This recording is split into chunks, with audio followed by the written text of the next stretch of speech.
다른 때보다 더 찬양을 들으면서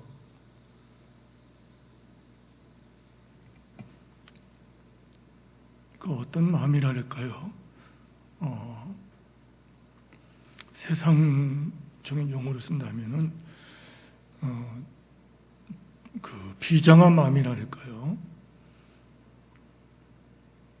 특히 선한 능력으로 이 배경을 알 때에 어떤 그 비장한 마음이 들어가기도 하고, 또 기독교 용어로 쓴다면은 너무나도 은혜롭다 하는 그런 이 아침입니다. 디트리 본히퍼라고 하는 독일 목사님께서 1906년 2월 4일에 이분이 태어나죠. 그리고 이분이 1944년 그 약혼자에게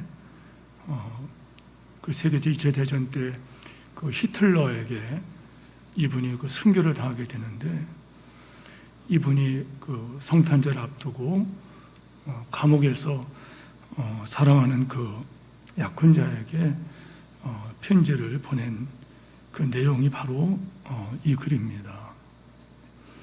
그리고 나서 이분은 이제 2차 대전 종료 그 한 달 앞두고 39살에 교수형으로 생애를 마치게 되는데,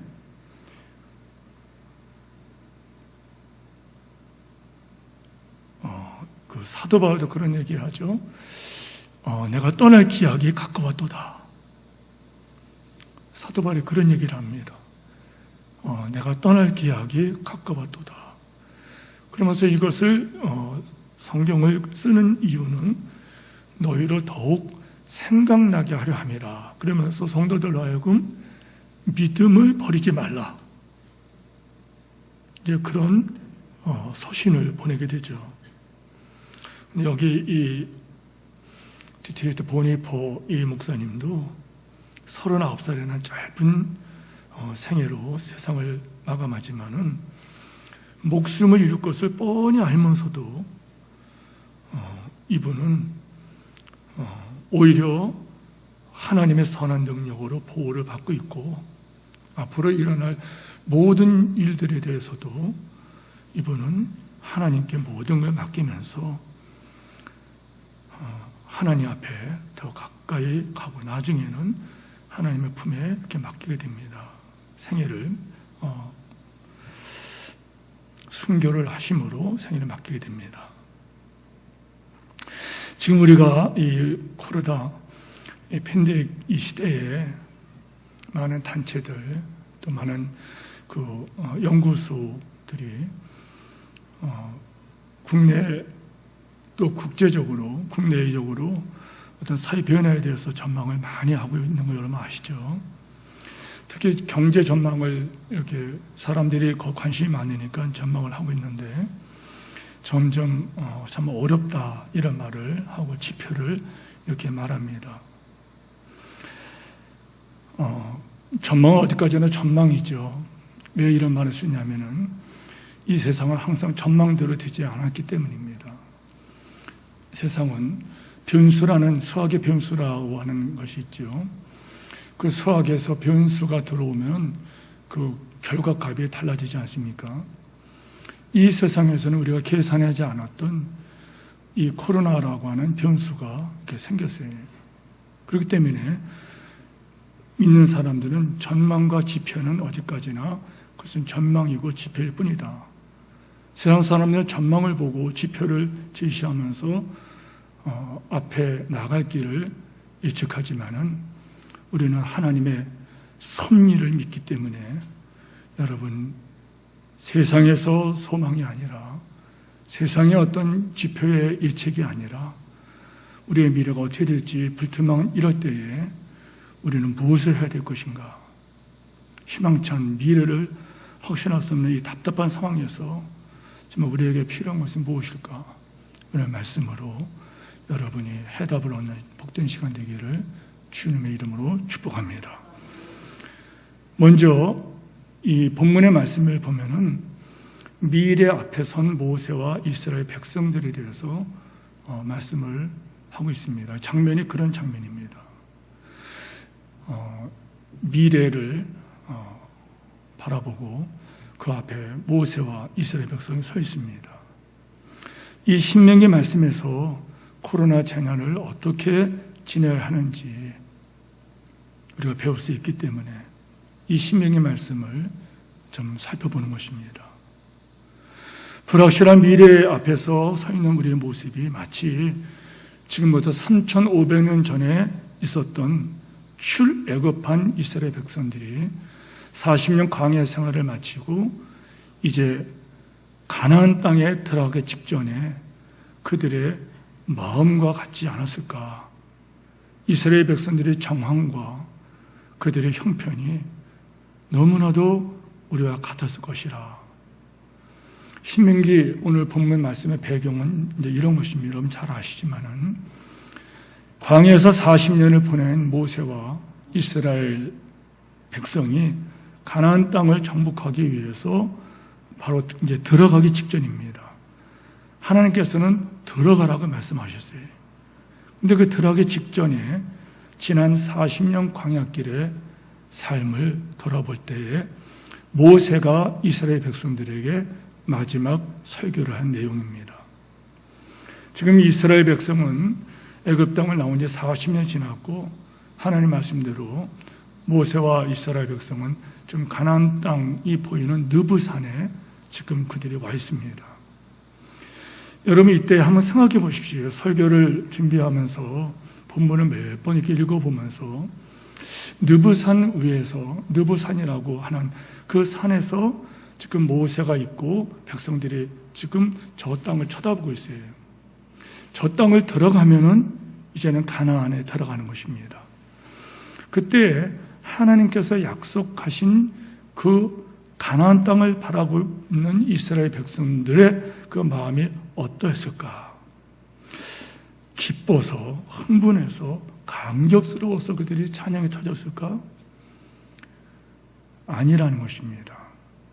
성경은 그들을 이렇게 문맥을 따라 쭉 읽어보면은 불확실한 미래 때문에 그들은 의심에 사로잡히고 그러는 불안한 마음을 다잡지 못했다는 거예요. 왜? 그들은 알고 있어요. 가나안 땅에 들어가면은 그냥 그 땅이 자기 땅이 되는 것이 아니라는 거예요. 그 땅에 들어간다는 것은 이제 그 땅에 살고 있는, 먼저 살고 있는 그 사람들, 그 민족들과 전쟁을 치러서 그 땅을 정복해야 된다는 걸 말하는 거예요. 걱정이 된다는 거예요. 왜? 앞에서도 그런 말씀을 들었죠. 여러분 우리가 민수기 13장, 14장에서 그 말씀이 나오고 다른 곳에서도 그 말씀이 나오는 말씀이 뭡니까? 정탐을 하고 보니 그 땅에는 빈 땅이 아니라는 거예요. 해변에는 요즘 말하면 오천에도 사람이 살고 있고 평지, 이 내륙에는 농사 짓는 사람이 살고 있고 산지, 산에는 또 사람들이 살고 있다는 거예요. 그리고 그 땅에 사는 사람들은 안악자손이라 고인들이 살고 있었다는 거예요. 캄캄합니다. 근데 하나님께서는 들어가라고 말씀하시는 거예요. 아무리 하나님께서 주신 약속한 땅이지만은 그들이 바라볼 때 그들은 흥분과 감사가 아니라 그들에게 있는 현실은 뭐냐면은 현실은 불안하다는 거예요. 막막하다는 거예요. 이때 모세가 어떻게 이들을 했는가? 자, 그럼 모세 입장에서 생각해 보세요. 이스라엘 백성이 들어가서 그 땅을 차지해야 되는데 문제는 뭐냐면 이 백성을 이끌고 같이 들어가면 좋겠는데 모세는 그 땅에 못 들어간다는 거예요. 하나님께서 못 들어간다고 말씀하셨어요. 그래서 모세는 느부산에서 저 가나안 땅을 쳐다보고 있으면서 모세는 정말 괴로웠다는 거예요. 모세가 정말 괴로웠던 것은 뭐냐면은 이 백성들이 하나님 말씀을 붙들고 하나님 말씀에 붙들려서 그 땅을 차지하고 정복해야 되는데 저들이 과연 그럴 수 있을 것인가? 그럴 수 있을 것인가?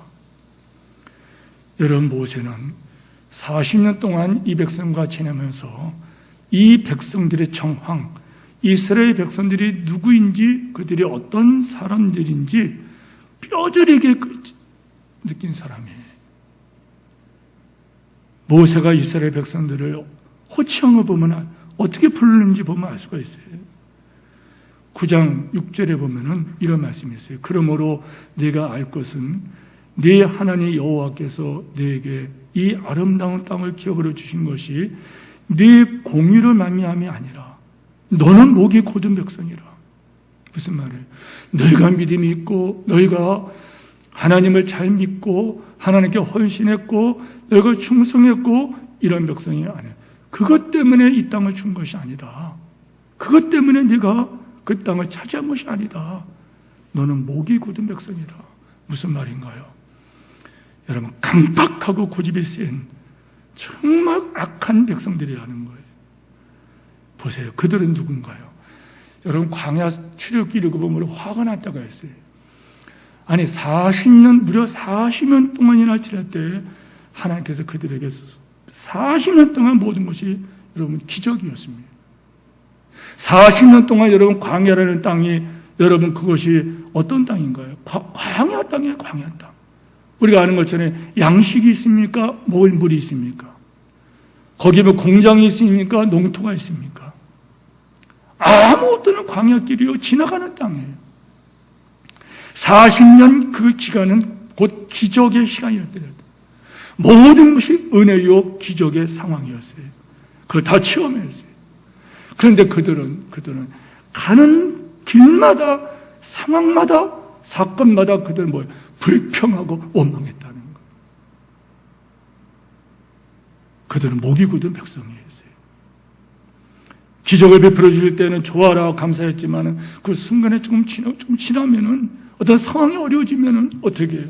하나님을 원망하고 저주하고 그리고 모세에게 달려서 욕설을 퍼붓고 죽이겠다고 돌을 들어 달려왔던 사람들이에요. 모세는요 40년 동안 이 백성들이 얼마나 불신앙적이고 얼마나 하나님께 도전하는 이런 믿음이 없는 사람인지 생생히 체험했다는 거예요. 모세는 거기에서 걱정하고 있다는 거예요. 여러분, 모세가 걱정한 것은 내가 가나안 땅에 못 들어간다 이게 아니라는 거예요. 코로나 사태를 맞아서 처음에는 가정에서 온라인 예배 드릴게요 이렇게 하던 분들이 나중에는 말씀드린 것처럼 나중에는 편안하게 소파에 앉아서 나중에는 옷도 갈아입지 않고 예배를 드리게 되더라. 나중에는 소위 말해서 방송을 유명한 교회를 세일하게 되더라. 다자다니면서 어떤 목사님 더 훌륭한가 어떤 교회가 좋은가 그 다음부터는 구경꾼이 되더라. 그 다음부터는 하는 말이 뭐냐면 본인이 저한테 하신 말씀이에요. 목사님 두려워요. 공동체로 모이지 않을 때 내 믿음이 다 없어졌어요. 어떤 분은 다시 믿음 생활하고 성경 보고 기도하셔야 됩니다 할 때 여러분 믿음을 다시 한번 점검하고 생각해 보겠다고 믿음 자체를 버리겠다는 분도 있어요. 여러분 모세가 어떤 심정이었을까? 바로 그런 상황이라는 거예요. 하나님은 모세를 통하여 말씀을 주십니다.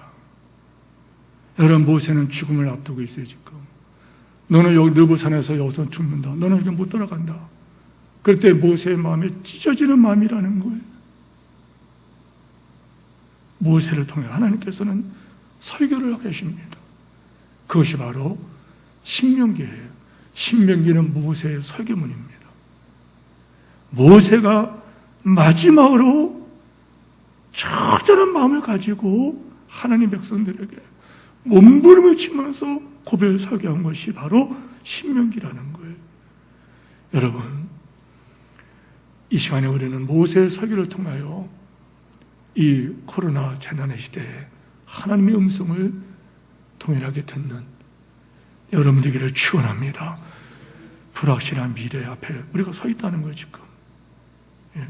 여러분 코로나 바이러스가 시작된 이후에 여러분의 삶이 많이 바뀌었을 거예요. 어떤 분들은 그러더라고요. 코로나 바이러스 때문에 돈 벌었다. 잘 됐다. 어떤 분은 그런 분이 있다고, 친구 목사님 교회 어떤 분이 그런 분이 있다고 그러면서 어떤 얘기를 들었어요. 그러나 대다수는 힘들고 공고하고 답답했을 거예요. 여러분, 코로나 때문에 전 세계가 힘들고 한국도 힘들고 그리고 가정도 힘들고 여러분도 지금 힘든 시간들을 보낼 것입니다. 성도들의 기도 제목을 보면은 여러분 정말 힘든 기도 제목들이 많아요. 들리는 소문들은 우리를 더 힘들게 만듭니다. 여름이 지나면은 좀 될까? 여름이 지나면은 여름이 오면은 날이 더워지면 괜찮을까? 아니죠. 예. 언론들은 전하는 소식들마다 여러분 힘든 것을 전합니다. 가을이 와도 어떤 여러분도 다 같이 우리가 같이 언론을 통해서 알고 있는 거지만 소식들을 많은 연구기관들이 그리고 많은 학자들이 내년까지 혹 어떤 학자는 이 코로나가 종식되기 위해서는 3년간은 될 것이다. 그럼 그걸로 끝나느냐? 아니다. 또 다른 무엇이 나타날 것이다. 이 이상은 모세가 말한 것처럼 수고와 슬픔뿐이라는 것을 절감하는 요즘입니다. 그러나 이 시간에 우리가 이 말씀을 다시 듣는 것은 뭡니까? 그럼에도 불구하고 생사화복 흥망성쇠의 주권자신 하나님께서 저는 오늘 아침에 일어나서 눈이 깼어요. 잠에서 눈이 떴어요. 그때 약간 눈물이 나더라고요. 침상에서 일어난 게 아니라 가만히 두고 있으면서 잠이 깼으니까는 근데 일어나기 전에 눈물이 왈칵 나는 거 있죠. 하나님 왜 나를 또 깨우셨습니까? 예. 아무것도 모르고 고민하며 고통 속에서 잠이 들었는데 그런데 아무것도 못 잠을 잤는데 아침에 눈이 떠질 때 감사하는 마음보다는 원망도 아닌 뭔가 모르는 눈물이 주르르 흘리는 거. 하나님 나를 왜 깨워주셨습니까? 수고와 슬픔이 있는 세상에서 왜 나를 또 깨워주셨습니까? 여러분, 많은 사람들이 어려움을 겪고 심지어 죽음의 선을 막 건너가는 이런 때에 오늘 아침 여러분들, 우리는 이 땅에서 왜 다시 깨어났을까? 하나님 뜻이 뭘까? 하나님 말씀을 들어야 된다는 거. 하나님 뜻을 알기 위해서는 하나님 말씀을 들어야 된다는 거. 무엇일까? 성도 여러분, 급박하게 돌아가는 이 세상에 이 세상 시간이라 할까요? 이 세상의 삶이라고 할까요? 급하게 막 돌아갑니다. 예측 불가능입니다. 무슨 일이 벌어질지 어떻게 될지 뭐 알지 못하는 이럴 때 하나님께서 우리에게 하신 말씀이 뭘까? 여러분, 세상의 흐름을 끊어버리고 하나님의 시간을 붙잡기를 축복합니다. 우리는 앞에서 질병의 바이러스에 대한 것을 사스라든지 메르스라든지 또 에볼라라든지 이런 것을 경험하기도 하고 소식을 들었어요. 그래서 코로나라는 정체불명의 어떤 이런 것이 또 나타났어요. 이런 걸 통해서 우리는 이 세상이 속에서 하루하루를 불안하게 지내기도 하고 또 코로나 사태로 인해서 나타나는 그 어떤 현상들 앞에서 우리는 하루하루를 아침에 일어나서 저녁에 집에 들어와서는 휴 하면서 하루 또 살았구나. 다시 말하면 쳇바퀴 돌아가는 것처럼 다람쥐가 쳇바퀴 돌리는 것처럼 세상 믿음에 사로잡히면서 우리는 어떤 희망을 갖지도 못하고 막연한 불안 속에 지나고 있다는 거예요. 그런데 이런 세상에서 우리가 믿는 자로서 살기 위해서는 이 세상의 흐름에 우리가 휩쓸려 가지 않기 위해서는 우리는 이 세상 흐름을 의식적으로, 의도적으로 멈추고 태초부터 영혼까지 섭리하시는 하나님의 시간을 붙잡아야 된다는 거예요. 성경을 보세요. 불확실한 미래 앞에서 불안해하고 있는 그 이스라엘 백성들에게 모세가 전한 말은 32절 말씀이에요. 32절 말씀 보십시오. 내가 있기 전 하나님의 사람을 세상에 창조하신 날부터 지금까지, 내가 있기 전 하나님이 세상을 창조하신 그때부터 지금까지 지나간 날을 상고해봐, 돌아봐라, 생각해봐라. 하늘 이 끝에서 저 끝까지 이런 큰 일이 있었느냐? 이런 일을 들은 적이 있느냐? 성도는 무슨 말인가요? 이 말씀은 오늘 우리들에게 주시는 말씀이에요. 이 말씀은 그 당시에 이스라엘 백성들에게 하나님께서 모세를 통해서 들려주신 말씀이지만은 저 가나안 땅을 바라보고 불안해하고 힘들어하고 그리고 고통스러워하는 그 이스라엘 백성들에게 하나님께서는 모세를 통하여 마지막 설교를 하시면서 그때 하신 말씀이 바로 이 말씀인데, 여러분 이 말씀을 다시 한번 보세요. 네가 있기 전에 하나님의 사람을 세상을 창조한 날부터 지금까지 지나간 날을 생각해보라. 하늘 이 끝에서 하늘 저 끝까지 이런 큰일이 있었느냐? 이런 일을 들은 적이 되게 있느냐? 이 말씀 무슨 말이에요? 세상에서 급박하게 돌아가는, 복잡하게 흘러가는 세상의 흐름에서 우리는 벗어나서 영원하신 하나님 그 시간, 다시 말하면 세상을 창조하신 태초부터 지금까지 이어지는 하나님의 그 시간, 하나님의 그 시간 속을 우리가 바라보면서 그 하나님의 시간 속에서 오늘 내 삶을 경영하라는 이 말씀을 여러분이 아멘 하시기를 축원합니다. 무슨 말입니까? 경험하고 있지 않습니까? 정신없이 흘러가는 이 세상 스케줄 속에서 마치 진공 청소기가 여러분 집안 청소할 때 모든 것을 막 빨아들이면서 쓰레기통으로 막 들어가는 것처럼 우리가 정신 차리지 않으면은 이 코로나 이 한마디, 진공 청소기 같이 코로나라고 하는 이 한 가지가 우리의 정신과 영혼과 삶의 목적까지 막 뺏어간다는 거예요. 코로나 때문에 정신이 하나도 없어요. 혼란스럽고 때로는 두렵고 때로는 낙심이 되고 소망을 가질 수 없다니 이 말이에요. 그러나 이 속에서 하나님 백성으로 믿음을 지어 살기 위해서는 이 세상의 흐름을 잠시 정지하고 하나님의 시간에 흐름 속으로 들어가야 된다는 거예요. 무슨 말입니까? 태초부터 지금까지 세상 역사를 다스리는 분은 하나님이십니다. 아멘 하시기 바랍니다. 그 하나님의 섭리 앞에서 지금 내가 보내는 이 시간의 의미를 점검하고 판단해야 된다는 거예요. 다른 말을 하는 게 아니에요. 세상 사람은 어떻게 할지라도 믿는 사람은 하나님 말씀을 다시 붙들고 적용한다면은 하나님께서 생사들의 주권자다, 흥망성쇠의 주권자다, 세상이 어떻게 돌아가건 간에 하나님 말씀 붙들고 나는 살아가리라. 환난을 당했습니다. 하나님 환난 날에 나를 부르라. 내가 너를 건지니 네가 나를 영원하게 하고 것이라 말씀했사오니 나는 말씀을 붙들고 환난 당했습니다. 하나님, 우리 가족이, 우리 교회가, 한국교회가 하나님 아버지의 이 세계가 환난하겠으니 하나님 아버지 도와주십시오.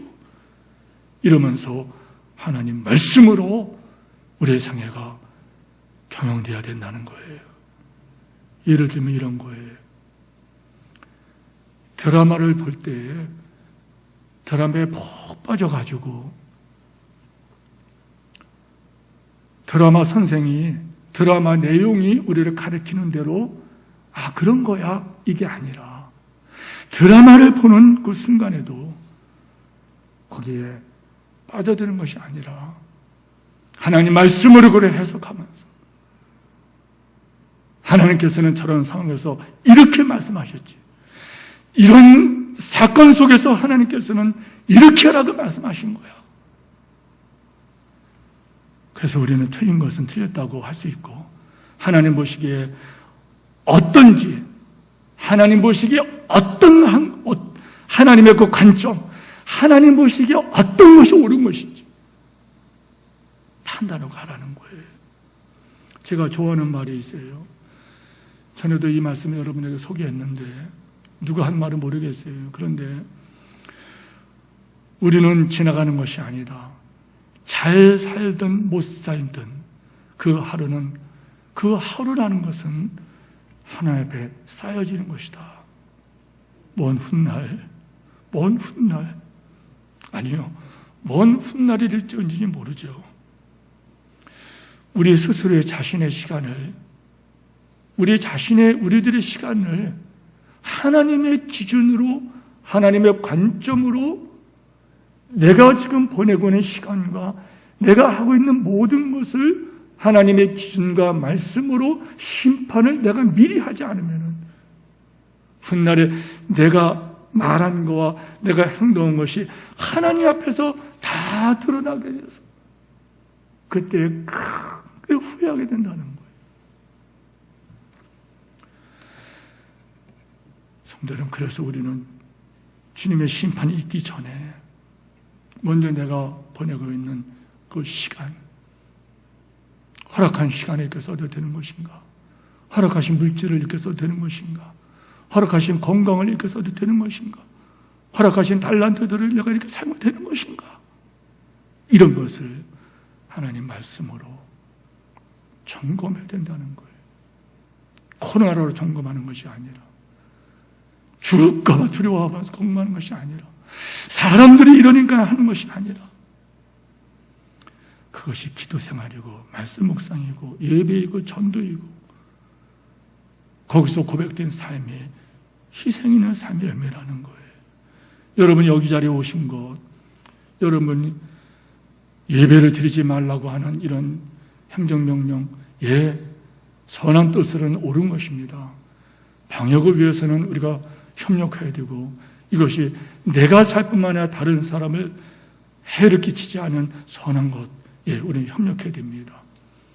그런데 여러분, 우리가 예배를 포기할 수 없는 게 뭐예요?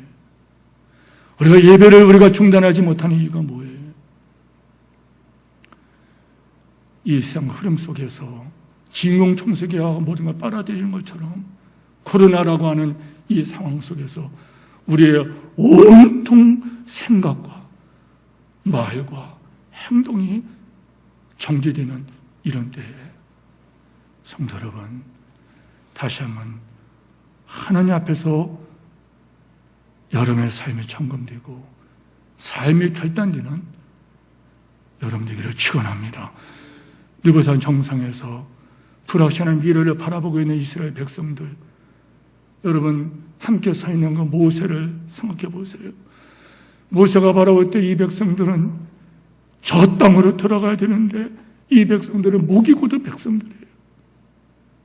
믿음이 막 흔들리는 백성들이에요. 그런데 모세가 자기는 이끌지 못합니다. 자기는 느보산에 죽게 됩니다. 느보산에서 저 백성들을 바라보고 있는, 그리고 저 백성들이 들어갈 저 땅을 바라보는 모세의 심정이 여러분 어떤 심정일까요? 여러분, 모세는 그때 33절, 34절 말씀 보십시오. 어떤 국민이 불 가운데서 말씀하시는 하나님 음성을 너처럼 듣고 생존하느냐? 어떤 신이 와서 시험과 이적과 기사와 전쟁과 강한 성과 편팔과 크게 두려운 일로 한 민족을 다른 민족으로 인도하는 일이 있느냐? 이는 다 너희 하나님 여호와께서, 이는 다 하나님 여호와께서 애굽에서 너를 위하여 너희 목전을 향하신 일이라. 무슨 말일까요, 여러분? 잊지 말라는 거예요. 잊지 말라는 거예요. 자기 백성을 구원하시고 능력과 영광과 권능으로 그 백성을 이끌어 가시는 하나님을 잊지 말고 기억하라는 거예요. 그 기억 속에, 잊지 않음 속에서 미래가 보인다는 거예요. 희망찬 미래를 기대할 수 없는 그 상황 속에서 우리는 세상의 흐름 속에서 잠시 멈춰서, 세상의 흐름 속에서 벗어나서 하나님의 시간을 떠올리고 하나님의 통치하심을 바라보고 구체적으로 하나님 말씀을 더 읽고 더 기도하고 하나님의 보호하심을 믿음으로 아멘하면서 생각해 보십시오. 창조로부터 지금까지 그 장구한 하나님의 시간 흐름 속에서 우리가 계획한 것이 아닌 우리를 구원하기 위해서 이 땅에 친히 육신을 입고 이 땅에 오신 바로 예수님을 우리가 바라보지 않으면 한번 생각해 보세요. 여러분, 저는 요즘 그런 생각을 해봐요. 제가 2주 동안 스스로 소위 말해서 자가 격리를 해야겠다. 어떤 분들은 이런 얘기에 예배를 이렇게 소위 말해서 강행합니까? 예배를 강행합니까? 이 어려운 때에 성도들이 교회에 모이도록 그렇게 강조합니까? 사람 죽일 일이 있습니까? 그런 뜻의 항의를 한 분이 있어요. 어떤 분은 예배는 포기할 수 없습니다. 예배는 하나님께 드리는 것입니다. 예배는 사람을 위한 것이 아니라 창조 목적이 하나님을 영화롭게 하는 예배를 드려야 됩니다. 자, 그 중간에 제가 있습니다.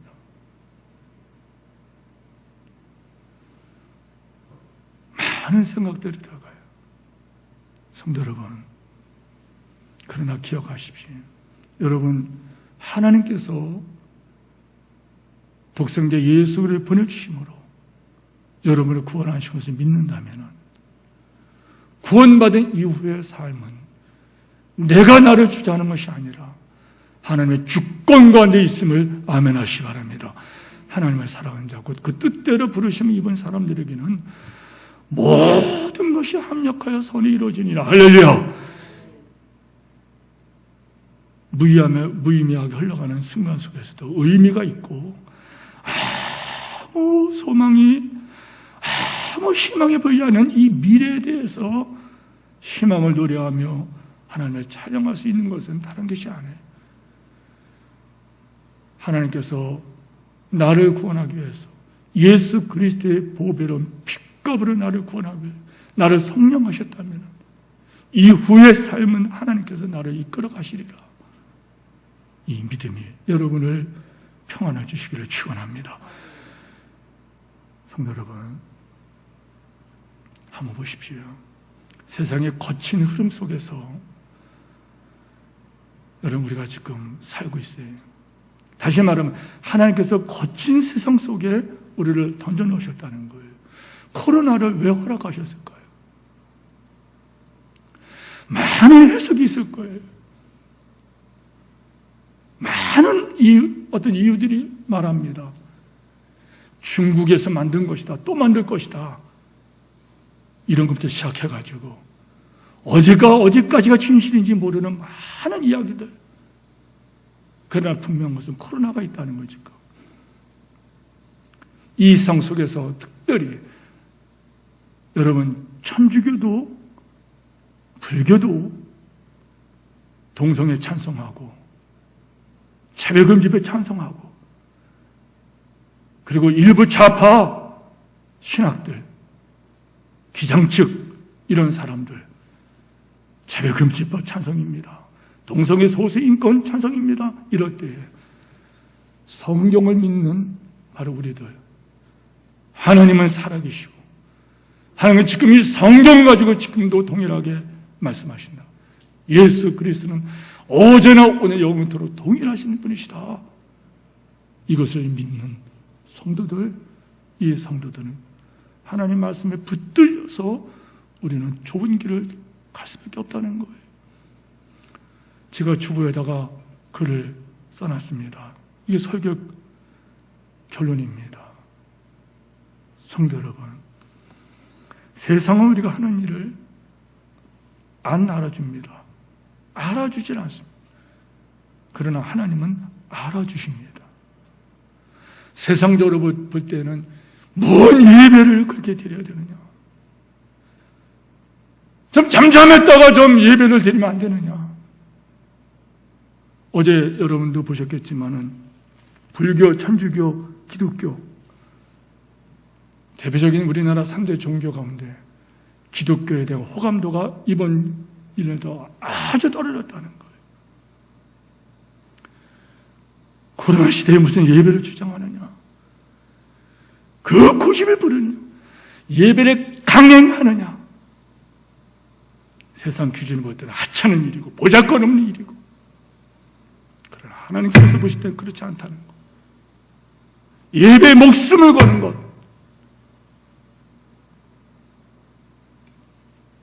세상은 말합니다. 예배에 목숨 걸 일이냐? 그러나 목숨을 걸 일입니다.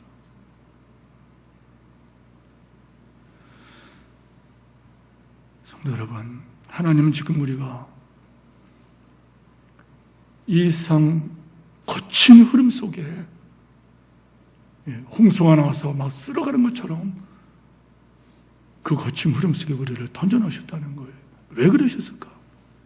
오죽하면은 잠자리에서 일어나지 못하고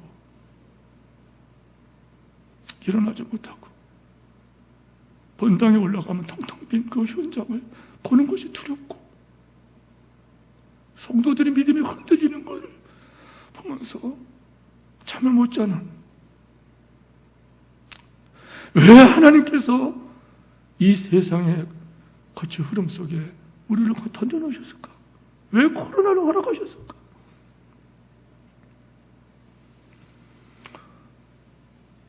성도 여러분, 믿음으로, 하나님을 믿는 믿음으로 다시 한 믿음을 점검하면서 나는 믿음으로 가겠습니다.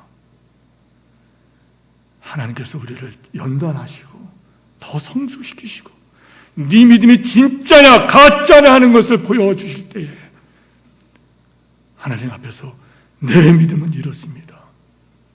그때 코로나 때 나는 이렇게 했습니다. 동성애가 판치고 차별금지법이라는 기이한 법이 만들어지고 이럴 때 나는 그때 이렇게 저항했습니다. 믿음으로 버텨야 된다는 거예요. 35절, 36절 보세요. 우리 다 같이 함께 읽겠습니다. 35절, 36절입니다. 이것을 네게 나타내심은 여호와는 하나님이시요 그 외에 다른 신이 없음을 네게 알려 하심이라. 여호와께서 너를 교훈하시려고 하늘에서부터 그 음성을 네게 듣게 하시며 땅에서 그의 큰 불을 네게 보시고 네게 불 가운데서 나오는 그의 말씀을 듣게 하시느니라. 아멘. 이유가 있다는 거예요. 이유가 있다는 거예요. 험한 삶을 살도록 하신 이유가 있다는 거예요. 오늘 우리에게 코로나를 허락한 이유가 있다는 거예요. 그것은 그들을 정금같이 나오게 하시고요. 정금같이 연단하게 아멘 하시기 바랍니다.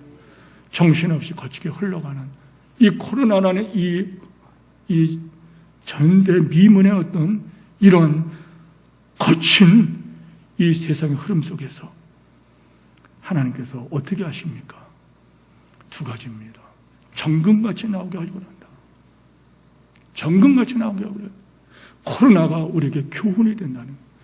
코로나를 통해서 우리의 삶을 돌아보게 된다는 거예요. 성도 여러분, 다시 이 말을 합니다. 믿음을 가지고 볼 때 이건 귀한 거예요. 믿음을 내려놓고 볼 때는 하찮은 거예요. 그러나 우리는 믿음의 사람들이에요. 그렇다면 우리는 믿음을 붙들고, 세상 사람들은 보잘것없고 하찮은 것이고 거기에 목숨을 걸어야 되나 할지 모르지만 하나님은 몸부림치는 나를 알아주시고 나를 인정해 주시고 정금같이 만들어 주신다는 거예요. 말씀을 맺습니다. 성도 여러분, 우리가 교회 안에서 하는 일이나 가정이나 직장이나 사업체에서 우리가 하나님 뜻대로 살기 위한 어떤 그 몸부림들, 그리고 지금 코로나라고 하는 이런 사태 속에서 여러분이 하나님 앞에 나가서 예배드리려고 몸부림. 집에서 아침에 나오면서 찬양 연주실에서 이 선한 능력으로 이 찬양을 부르는 그 가슴 쪽에 또 가슴이 뜨거워지는 거예요. 디트리트 보니퍼가 이분이 하나님 나라를 바라보면서 부정과 불법에 저항하면서 순교를 당하기 사형을 언도받은 그 자가 그분이 선한 능력으로 보호를 받을 것이다. 이것은 분명히 상사는 볼 때는 하찮은 거예요. 믿음 때문에 네 목숨을 버리느냐. 그러나 그분은 하찮은 게 아니에요. 바로 믿음 때문에 가정에서, 직장에서, 사업처에서 믿음 때문에 그렇게 말하고 그렇게 결단하고 그 길로 갔다면 코로나 시대에 교회를 향한 손가락질, 조롱과 멸시. 그러나 이 타락한 시대에 여러분이 하나님 때문에, 하나님 말씀 때문에, 하나님 보시기에 그런 삶이 의미 있다고 하셨기에 여러분이 희생하고 헌신하고 순종하고 뜨벅뜨벅 걸어갈 때 성도 여러분 때문에 세상이 바꿔질 것이고 훗날 하늘 상급 받을 것을 믿으시기를 축원합니다.